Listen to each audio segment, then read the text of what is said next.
SFI Khowai संभाग के तहत खोवाई क्षेत्र समिति की पहल पर मरा नदी क्षेत्र में छात्रों के घरों में जाकर 22 से 23 साल के लिए सदस्य पद ग्रहण का अभियान चलाया गया। मूल रूप से उन्हें कक्षा 6 से लेकर विश्वविद्यालय या छात्र स्तर तक के युवकों को सदस्यता दी गई।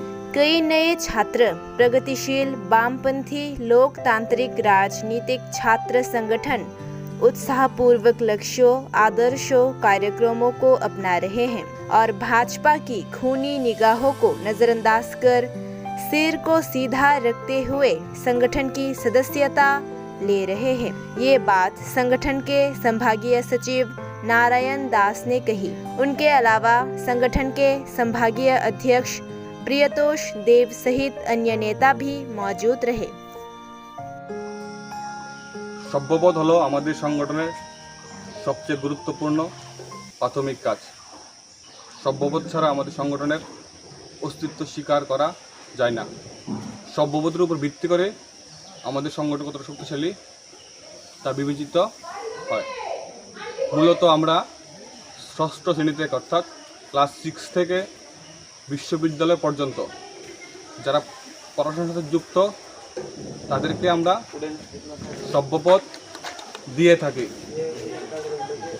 আজকে আমরা ভারতের ছাত্র ফেডারেশন খোয়াই বিভাগের অন্তর্গত খোয়াই অঞ্চল কমিটির উদ্যোগে মরা নদী এলাকায় সশরীরে ছাত্রছাত্রীদের বাড়িতে গিয়ে আমাদের সংগঠনের আদর্শ লক্ষ্য কর্মসূচিকে গ্রহণ করে স্বইচ্ছায় সংগ্রামী মেজাজে আমাদের সংগঠনের সভ্যপদ নিচ্ছে এবং সভ্যপদ নেওয়ার পাশাপাশি তারা অঙ্গীকার করছে ছাত্র আন্দোলনের মধ্য দিয়ে উন্নত সমাজ গঠন লড়াইয়ে তারা সামিল হবে এবং দেশের প্রগতিশীল ছাত্র সংগঠনকে আরও শক্তিশালী করার লক্ষ্যে তারা কাজ করবে।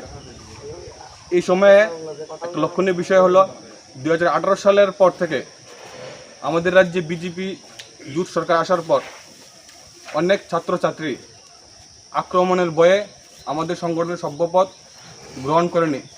কিন্তু বিগত 2 বছর ধরে লক্ষণীয় বিষয় হলো শুধু মরা নদী এলাকার নয়, প্রত্যেকটি এলাকায় আমাদের সংগঠনের সভ্যপদ বিজেপি ভয়কে উপেক্ষা করে শির দ্বারাকে সোজা রেখে নতুন নতুন ছাত্রছাত্রীরা আমাদের সংগঠনের সদস্যপদ গ্রহণ করছে এবং ধীরে ধীরে আমাদের সংগঠনের সভ্য সংখ্যা বৃদ্ধি পাচ্ছে।